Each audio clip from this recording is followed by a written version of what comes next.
இந்த சமுதாயத்துல நானும் பெரிய பணக்காரன் ஆயிரணும் அப்படின்னு சொல்லி நிறைய பேர் இன்னைக்கு முனைப்போட நிறைய காசு பணம் சம்பாதிக்கிறதுக்கு ஓடிக்கிட்டு இருக்கீங்க.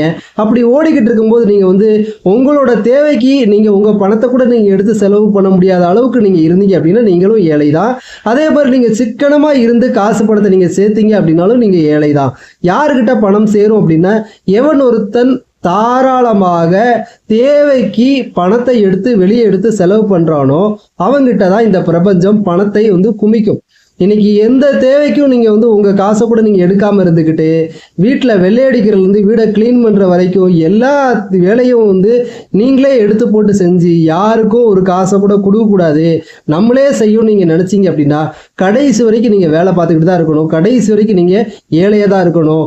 எந்தெந்த தேவைக்கு எந்தெந்த வழியில நீங்க காசை செலவு பண்ணணுமோ அந்த வழியில நீங்க செலவு பண்ணா மட்டும்தான் இந்த பிரபஞ்சம் உங்க வீட்டுக்கு பணத்தை கொடுக்கும். தேங்க்யூ.